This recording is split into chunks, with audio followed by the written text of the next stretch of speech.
All right, welcome to Collectors of the Coast. Today we're going to talk about the Three Little Pigs and how Magic the Gathering put them in their set, the Throne of Eldraine. So the first card we're going to talk about is Wicked Wolf. And he's a 3/3 creature.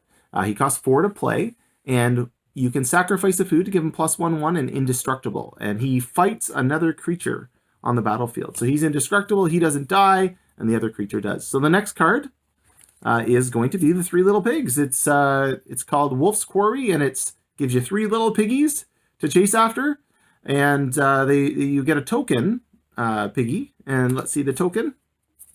So there's a boar token, a little piggy token, cute little guy that they make. And then the last card is he huffs and he puffs and he blows the house down. Yeah, and you see a nasty looking wolf hiding behind there, and he's blowing the house down. It's so very cool. Anyways, so we're gonna move on to the history. So we're gonna move on to the history of the Three Little Pigs. So really neat how they were able to put them in the set. So the Three Little Pigs history has been around till about 1840 was the first written copy. Now, of course, most of these tales were passed on from generations before, so it might have started hundreds of years before that they were telling this story. So yeah.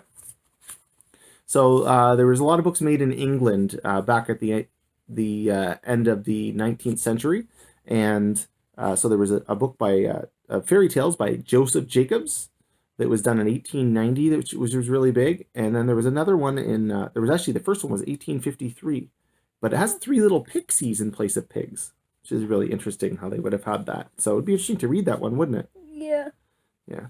So basically in all of them, the first little pig builds a house of straw, and then the second little pig builds some kind of house of sticks, and then the third one builds it of bricks or stones.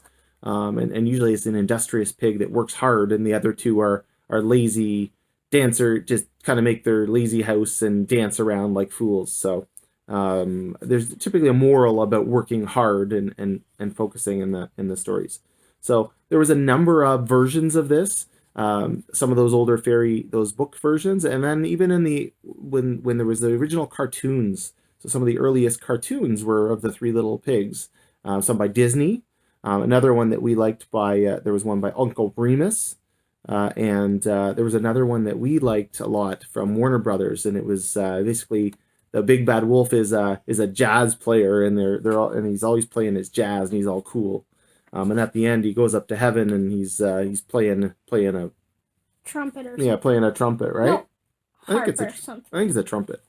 Something. Yeah. So he's in all the Shrek movies. They're in all the Shrek movies, and so that's really cool. And they're kind of a key member in those.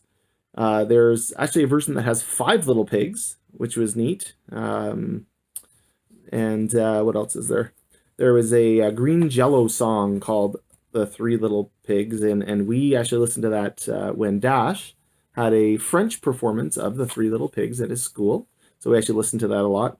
Probably not really kid appropriate, but really was cool. The big bad wolf drives a Harley motorcycle, and they end up bringing Rambo into it at the end. So pretty crazy kind of one. So what else is there here I missed? So Disney cartoons, Warner Brothers, all kinds of versions of this can be found. Even in the Shrek the Halls, the Christmas one he's in. So that's a little bit of the history of the Three Little Pigs. Really cool story. I think everybody's heard it one time or another. And so thank you for watching our video. Please like and subscribe and watch for part 2, which we'll just read the story. Okay. Everybody have a magical day. Bye.